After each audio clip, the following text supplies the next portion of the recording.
There are 58 million species on this earth. We are the only species with the higher consciousness, so-called consciousness we have.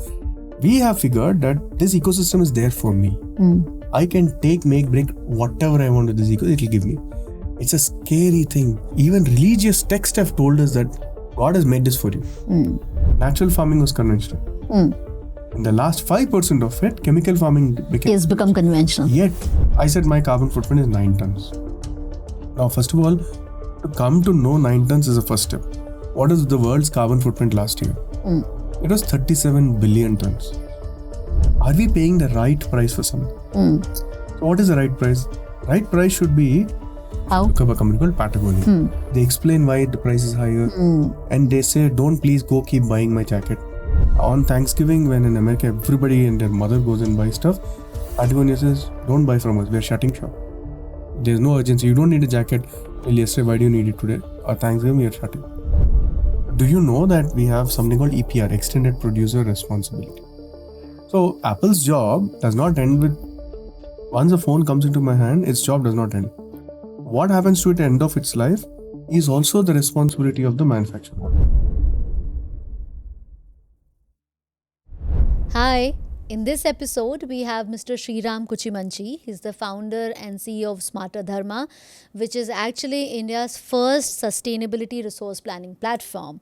What that means is another thing, but where is Sriram coming from to have developed such a platform, his deeper understanding and his core analysis of what can have us use Earth for the longer time is being talked about in this podcast. Hope you enjoy. Keep flirting with the fish.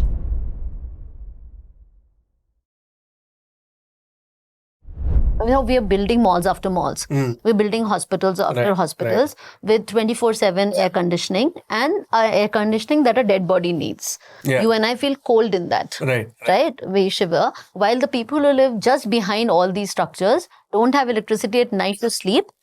Yeah. And they go to work in the morning like that. They stand in the line to get water for several hours, right? But the structure just outside their house has 24/7 of everything, right? So, is this sustainable? It's not, no. In fact, glad you asked this question. I always tell, when I tell people that any of these towns, Mumbai, Delhi, Bangalore has these things where right next to a big building, there's small huts and stuff, and you call them slum. But actually, if you do timeline, they were there much before this big building came. So if anything, they should call this a useless building or whatever we want to call it. On the other hand, because this behemoth has come there recently, while they've been living there for a much longer time. But slum word, back to what we were talking earlier, words, communication, very important. The word slum is derogatory. So at one point of time, DNA, next gen, younger people walking around, slum hai yaar, slum hai yaar, slum hai yaar. So slum has to be removed. All the rest of the structure is there, right? Slums are bad, should be removed, etc., etc. Will come. So it goes to the second point, which is, so that itself is wrong. And which means you are expecting them to have lesser resource is okay. Their expectations are lesser, which is okay. Government says all citizens are equal, they are not. Bangalore government, I'll give you Bangalore, but it's the same across. They will do whatever it takes to ensure that this building will get 24/7 water and energy. Kick up 50 meters away, if they get 2 days a week, some amount of water is okay. Now, government to its defense is saying, I cannot guarantee water to the big building. Well, the big building has enough money to buy water from somewhere. Energy they'll get. So that's why I said the caste system we have in India is economic caste system. They're generating more GDP to the state, to the city. That small houses are not generating that much GDP. That's the difference. Of course, it's not sustainable. In fact, I think these dystopian movies are phenomenal. V for Vendetta is a great movie you should look at because they show that when it gets into dystopian world where the rich are getting richer and poor are getting poorer, at one point of time they're going to fight back. They will fight back. They will want equality in this. Survival will kick in. In every one of these movies, always Hollywood, Bollywood will show how world will be in dystopian movie. That's going to happen. So is it it is not sustainable. We should say at least access to clean water and good breathable air should be equal to everybody. You don't have to be Ambani, or you don't have to be the guy who opens and closes the Should door be for all. this building. Should be for all. We don't. And that will bite us back, because economically, socially suppressed people will fight back at one point of time. We have seen it historically always in this world. There are 58 million species on this earth. This is the only... Earth is one ecosystem. 58 million odd species have lived over a period of time. Every species, from the single cell amoeba to dinosaurs, the largest species we know are whales. Every species has a bidirectional relationship with the ecosystem. They give and take as needed. They give and take as needed. We are the only species with the higher consciousness, so-called consciousness we have figured that we are there. This ecosystem is there for me. And I'm outside of this ecosystem. I can take, make, break whatever I want with this ecosystem. It will give me. It's a scary thing. And why is this important? Even religious texts have told us that God has made this for you. Various texts, right? And so rather than live as part of this as a species which has a mutual value, I will give, I will take kind of relationship. Now we are outside of it. The byproduct of that is I can create my own microclimate. I don't care about it. My own life was like that. I used to live in the US. I used to come down of my apartment thinking, taking stairs, I'm very sustainable, get into the car, come out. If it's hot, I'll turn on air conditioner. Cold, I turn on heater. I created microclimate. I'll go to the office, I'll park. I wouldn't know what is the color of the tree outside. I wouldn't know if it's raining, sun, whatever. I have no idea what's happening. And I'll assume that this is permanent. Right? So I don't even care what's outside. I've disconnected from nature. I created my own local climate. I live that. Anybody in tier 1 city, even in India, forget all of us. Even apartments we're buying, houses, real estate, all of us. By doing that, what happens? Over a period of time, you disconnect. You build apathy. You don't have empathy towards nature in India. So the missing gap is from awareness to action is empathy. We need to rebuild that empathy back, because people are not by nature bad. This is not, this whole saving the planet, green earth, all it is nonsense. Earth was there for 3.5 billion years. Earth will be there another 3 billion years. Who are we? Who are we? To say I'll save the earth. We'll save earth. Earth doesn't need us. We need earth. Yeah. So we need to figure out how well will I live here in a symbiotic relationship with the ecosystem. Yeah. So that I can survive. Yeah. So why I'm bringing it up is the challenge is rebuilding that empathy towards this ecosystem. When we do that, then action will happen naturally, because there are enough tools. You got to just empower them to say, hey, here's a better house to purchase. This developer. Because when we have that empathy, then we'll also ask those related questions with that. It is lacking. That is the problem to solve. And the last added challenge India has, a very unique Indian problem compared to other countries, and I have a feeling African countries will come to, is India has, give or take, people's statistics are here and there, is about 300 odd million people who are on upward mobility, meaning from lower middle class to middle class to upper middle class. Meaning a huge percentage of us are buying car for the first time, two-wheeler for the first time, taking a train flight for the first time, air conditioner for the first time.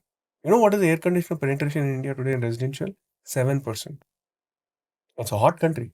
Yeah. By next decade, we're expecting it to be 70%, which means just imagine how many air conditioners will be bought in the country. Imagine the energy footprint. Imagine how the buildings have to be designed.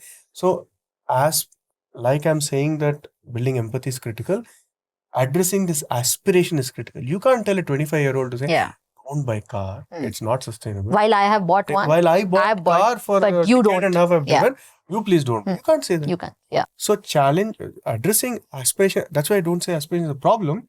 It's a challenge, because problem is meaning you have to stop it. Challenge is we need to address it. We need to figure out allowing is the wrong word. We need to figure out addressing it where everybody feels like they're part happy. of it. Goes back to the original question of what is the definition of comfort. When you redefine comfort, saying car is not a comfort because a long drawn big impact is there, taking metro is better. These kind of things we need and the why of it with that explanation. That's why the problem is empathy and aspiration. It's not people are earning money to get that comfort life, because that individual, me for example, if I am not defining what is my definition of comfort, then these corporates are defining for me. It's not their fault. Yeah. They are out to make money. That's the business. So whom do you... Why are we not using this? And so I don't blame one or the other. I actually think the ecosystem has to change. I have to be conscious. Somebody should not push it down my throat. Simple example is, and before I get to the example, to me, what am I making money for? To give my kids or myself that comfort. But we need to be able to draw the line to say, this is a comfort which makes me comfortable enough. Everything else after it is opulence or splurge. There will be occasional times you want to splurge. Okay. That's okay. Tonight, I need dinner. Yeah. Now I can go to a nearby small mom and pop restaurant and eat one dosa. Or to Leela. Ho jayega. Or I can go to Leela once in a while to say, I really want this fancy dinner. You should be conscious of it to say, today I'm okay to take this step. But the question is, most of us are not. Most of us are just flowing with the thing ki my cost of living is this much. We are not sitting and saying, why is it this much? Yeah. The reason we don't ask why is because the influence of other people, how they're living their life, or what shows in the advertising is so captivating that our thinking power goes off. Is that correct? Very, very strong thing. 210 times in a day, an individual is told their life is insufficient or that they can be better. 210 times a day. What it means is, I'm driving in a car to office. I have a 20-minute drive commute. I listen to radio. Radio mein kya aayega? The newest Toyota has this car, or Lexus that car, or Honda has this car. It has 6 airbags. It has this. It has cruise control of this kind. And I'm driving a car with only 4 airbags. I'm driving a car. And then it says, you deserve better. You deserve better, or such. So I'm listening every day. Monday to Friday, I'm driving to office. Yeah. I'll go to a grocery store to buy something. I will be buying my typical rice or something. There'll be ads saying this is better, that is better. So they say that if so many times, so often, every day you're hearing this, you are bound to think that I need more. Yeah. Think of from when humans started farming. 2,500 years at least. Mota. Sure. Before that we did, who knows, but whatever, right? So let's say in the last 2,500 years of Indian history, I saw an Native American site where farming was done in 400 AD or something like that. So 1600, I saw the oldest. I'm 100% sure in India we did much earlier. Much earlier. Right? So let's say 2000.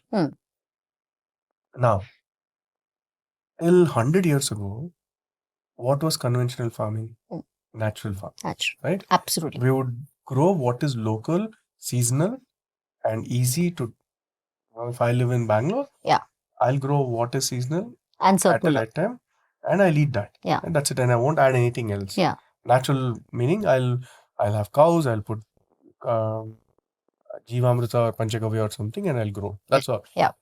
And crop circulation will happen. I'll grow rice, and then I'll grow beans. So NPK is managed. It's all natural. The last 100 years, 150 years, we got chemicals, fertilizer, insecticides, pesticides have come. So now if you tap the shoulder of a 25-year-old farmer and say, what is conventional farming? He will tell you chemical farming. And he'll also tell you कि ये करना पड़ता है. Padta hai, right? That's the next step. He's convinced. Because of advertisement. Now, not just him. That conventional farming, conventional by nature, by definition, is what was natural. What was default, right? Absolutely. It's conventional. So in a 2000 year time span, 95% of it, natural farming was conventional.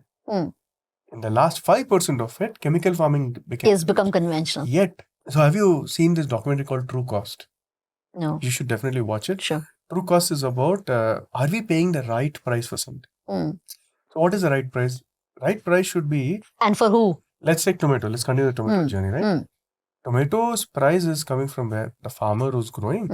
Then the logistics of it coming to the town, going to a store where it is kept, and you picking it up. Right? These are the 4. And then, so the store has its own cost, lodger has its own cost, the farmer has his or her own cost. These are the big ticket items. Now, is that the complete story of the tomato cost? Because it's not. It's not. What should it cover? When we say farmer's cost, it should not just be the inputs. It should be taking care of the farmer's well-being. It should take care of the farmer's kids' education. Their profit. Their comfortable living.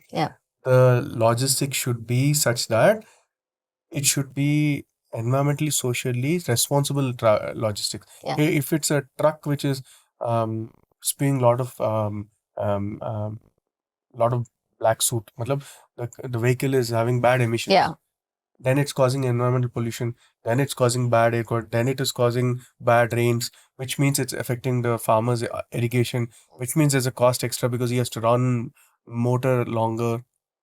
So the vehicle, if it goes electric or which is non-emission, or at least if it's maintained well, so zero emission, then you're having lesser impact of environment. All of these things. So all these things don't come. So the cost of a better vehicle should come. Then in the store, the employees who work, their kids' education, their health care benefits should be part of the companies. And the company should pay for all that. And when I buy the tomato, I use it and I chop off the top of it. वो क्या होगा? It should go to landfill. What should happen to it? It should actually be composted, and the compost should go to the garden, or the government should ensure it's not going to landfill. The plastic should not come. So all this should be cost components of the tomato. So the true cost of a tomato should include all this. Now, when you do all this, obviously cost will be higher than what a Reliance or somebody will sell at a very low cost. Because they're subsidized at every other thing. So the real question is, are we paying the true cost of anything? When you pay the true cost, what is the current price does not cover it. But if we are built at the true cost, most of us will not be able to buy. Because we are so used to a wrong price. You have to work on right pricing everything slowly. Once we start right pricing, the default thought somebody has as this is the price, I will get a phone at 5,000 rupees, should be dropped. A phone cannot be 5,000 rupees. Now, do we need an 80,000 rupee phone? No. Apple charges, let's say 80,000 rupees for a phone or 1 lakh rupees.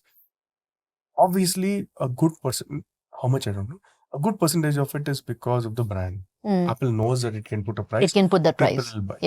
Now, Apple can, once a phone at the end of its life, right? All of us in India, at least we're better. We give to Dhobiwala, to child. Put it to some use. Somebody. It goes, so a phone lives 6 years, let's say. We extend it to 7th year, maybe 8th year. After that, finally it goes to a landfill. Or what Apple said, give it to us. They will dismantle it, pull out 18 of these and reuse it. They've set up an entire factory to do it. HP has set up a factory for printers. Any HP printer goes back to HP, it ensures nothing goes to landfill. So you're saying that even if the prices are increased to the right price, then as long as those benefits are going to absolutely every stakeholder in the system, and that will increase everybody's affordability, we would be fine. But Patagonia is a great company as an example. How? Look up a company called Patagonia. Jackets. Jacket company. Patagonia, the way they started, the way they've built, their higher price, they explain why the price is higher. And they say, don't please go keep buying my jacket. You want it to be repaired, we'll repair it for you for free. They're telling, just think of it, no? In anybody in their 20s today, how often do they go to tailor? Hardly. How often do you go to a cobble? Shoe is torn, we just throw it. T-shirt is torn here. Who's going and getting it stitched? So Patagonia was like, we can't do that. Like, we should repair things. Repair is a very critical part of it. I had to get, for these shoes I'm wearing, this is this thread. This thread became very loose. This is elastic. It kept getting loose. It reached a point it became so loose, my wife kept saying, it looks horrible, it looks horrible. I said, what do I do? Now, who will repair it? I couldn't believe. We searched in South Bangalore. We found one cobbler who said, I'll cut it, I'll stitch it. And he did it. He did it. And the life of these shoes went longer. So for a textile company, attrition is very high. Patagonia is one of the lowest attrition of a company of that size. Lowest in the world. Culture runs internally as well. So their partners, everybody, they ensure they do. They charge more. Every product is more expensive. They're saying, and they say on Thanksgiving, when in America, everybody and their mother goes and buy stuff, Patagonia says, don't buy from us. We're shutting shop. There's no urgency. You don't need a jacket till yesterday. Why do you need it today? Or Thanksgiving, we are shutting. Company steeped in its values, they write price of it. And they're transparent to say why the product is at the price it is. Do you know that we have something called EPR, Extended Producer Responsibility? So Apple's job does not end with, once a phone comes into my hand, its job does not end. What happens to it at the end of its life? is also the responsibility of the manufacturer.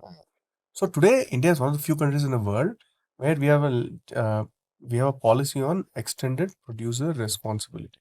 Okay. Any electronics company setting up shop in India, they are responsible to create a infrastructure for me as a user to give it back at its end of its life. Whether it's a laptop, TV, anything they're supposed to. Samsung TV you buy, end of its life, you're scratching your head, call the local Samsung guy, tell I have a TV, I need to give it to you.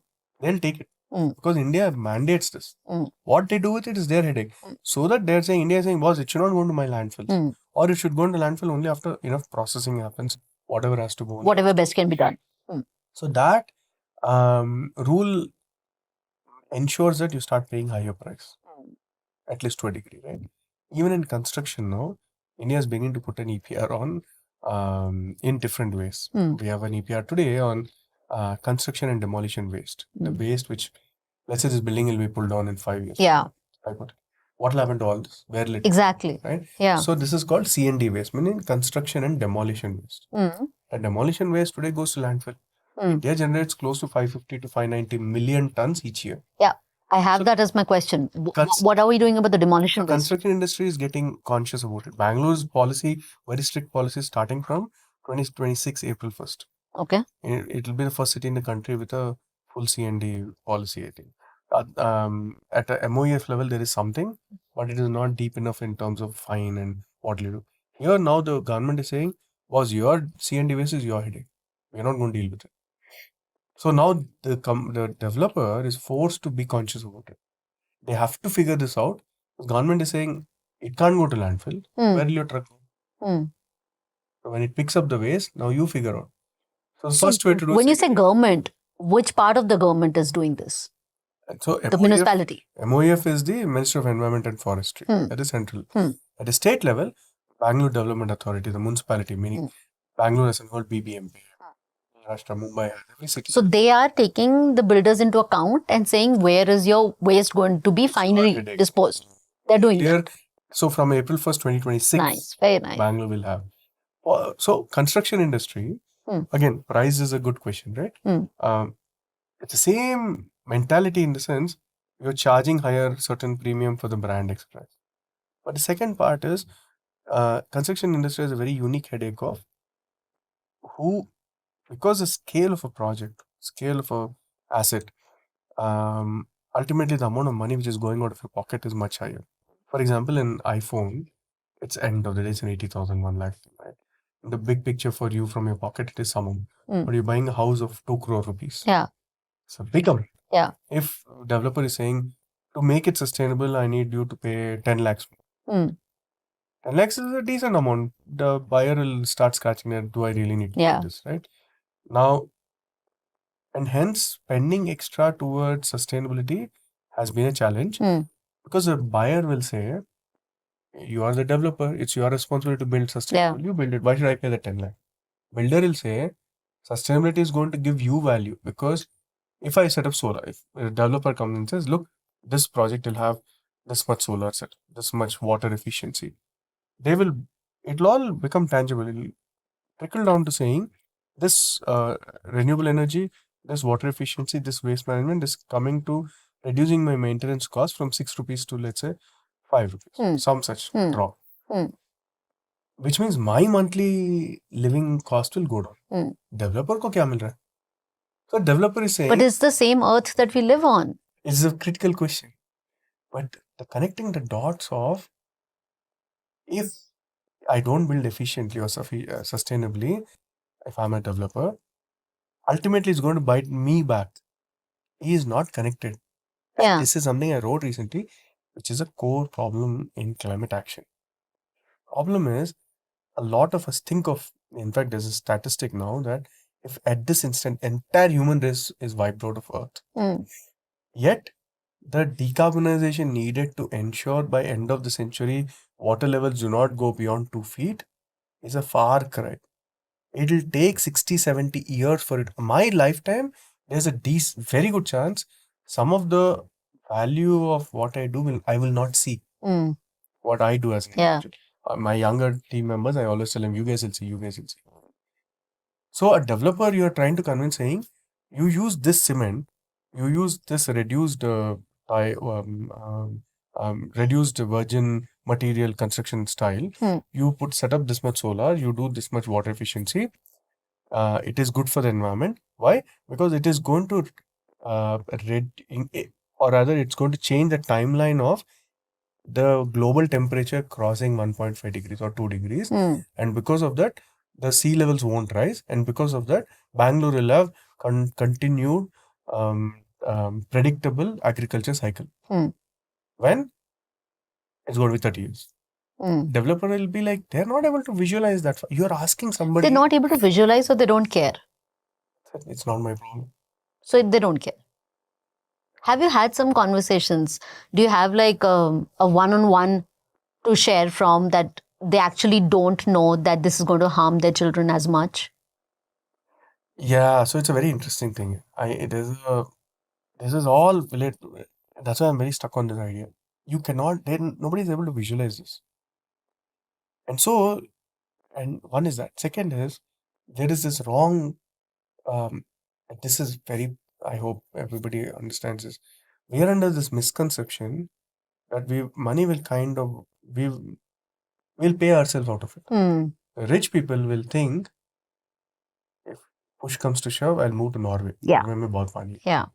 I'll go to Finland. I'll go to Switzerland. Europe is safe relatively. I'll go to Canada. I'll go to Australia. People are thinking that, but in every country in the world. They're right in thinking that, right? No. So in every country, the impact is there. So they don't know. They don't know what to do, right? We have to stitch the story saying, you have to spend this much. This is the right price to construction. You have to do this for future generations, for not only your tenant, for your business. Your kids, if they have to continue this construction business, they have to have, for it to survive, they'll have lot lesser resources to construct. These things stitching together is tough because one money thing gives a blind hope for a lot of people that I'll buy myself out.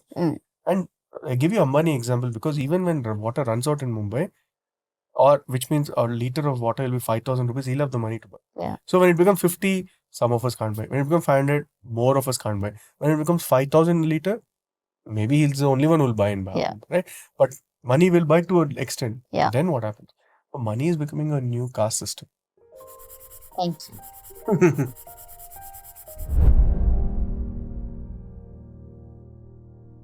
Shriram से conversation ख़त्म करने के बाद मैंने खुद अपने and पे बहुत सारी रिसर्च करी और डेटा को समझने की कोशिश करी कि ये स्केल कितना बड़ा है, ये किस तरह के नंबर्स बात कर रहे हैं. ट्रू कॉस्ट को जब मैं कैलकुलेट करने बैठी, जैसे गो डिस्कवर में मैं एजुकेशनल टॉयज़ बनाती हूँ, तो मैंने उनकी ट्रू कॉस्ट कैलकुलेट करी. तो हमारा ठीक है, प्रोडक्शन कॉस्ट हो गई, प्रिंटिंग कॉस्ट हो गई, सब हो गई, लेकिन जो एनवायरमेंटल कॉस्ट है वो तो ऑब्वियसली हमने भी कभी कैलकुलेट नहीं करी. एंड इससे मेरी आंखें खुली कि अगर हम सारी तरह की जितनी चीज़ों की कॉस्ट करते हैं तो हमारा जो टॉयज़ हैं वो और बहुत महंगे हो जाएंगे. तो फिर फियर आया कि ये तो बिकेंगे ही नहीं, क्योंकि पहले ही से लोग ऐसा बोलते हैं सस्ता करो सस्ता करो. लेकिन फिर श्रीराम की बात याद आई कि अगर चीज़ें महंगी हो भी गई, लेकिन अगर उसके बनने में जितने लोग इन्वॉल्व हैं, जितने सिस्टम्स इन्वॉल्व हैं, जितने डिपार्टमेंट्स इन्वॉल्व हैं, अगर उनमें सही तरह से पैसा जाने लगेगा तो वो सब भी तो उनकी लाइवलीहुड भी तो बेटर हो जाएगी ना. तो वो उनके लाइफ के जो खर्चे होंगे वो उठा पाएंगे. बट ना इंक्लूड करके हम क्या कर रहे हैं कि हम बहुत मेन चीज़ें हैं जिनको हम इग्नोर ही कर दे रहे हैं. उनके लिए हमारे पास अवेयरनेस नहीं है, उनके पास हमारे पास पैसे नहीं हैं. So this is definitely a blunder. जैसे कि कंस्ट्रक्शन वेस्ट में होता है कि हमारे पास सिस्टम्स नहीं है उसको ठीक से यूटिलाइज़ करने के लिए, और हम उसमें पढ़ते भी नहीं है, हमारे पास उतने पैसे भी नहीं है, तो हम उसको ऐसे ही फेंक देते हैं जिससे लगता है कि ठीक है बाद में देखेंगे. बाद में कौन देखेगा? अगर ये हो ही नहीं सकता तो डेनमार्क कैसे अपने वेस्ट को 90-95% कैसे यूटिलाइज़ कर लेता है? वो ये सारे वेस्ट को रोड कंस्ट्रक्शन में यूज़ कर देते हैं. अब रोड कंस्ट्रक्शन तो हमारे यहाँ भी कितना सारा हो रहा है. अगर हमने इस चीज़ को सोचा समझा होता तो हम भी कर सकते थे. तो बात यहाँ पे अटक जाती है कि बहुत सारी चीज़ें हम सोच नहीं रहे, समझ नहीं रहे, सीरियसली नहीं ले रहे हैं, और जानकारी तो अवेलेबल है ही है. और फिर कहीं ना कहीं बात ये भी आ जाती है कि इतनी बड़ा देश है हमारी, इतनी बड़ी पॉपुलेशन है, पैसे की मारामारी तो होती है. सो आई थिंक ट्रू कॉस्ट के फैक्टर को समझें, कॉस्ट को हम सही तरह से वैलिडेट करें और प्लीज़ एज कंज्यूमर्स हम चीप सस्ती चीज़ों के पीछे ना भागें, बिकॉज सस्ती जो चीज़ें हैं वो अर्थ के पॉइंट ऑफ व्यू से, क्लाइमेट के पॉइंट ऑफ व्यू से बहुत महंगी पड़ रही हैं, इतनी महंगी जिसकी कीमत चुकाने के लिए आप और मैं रेडी नहीं हैं.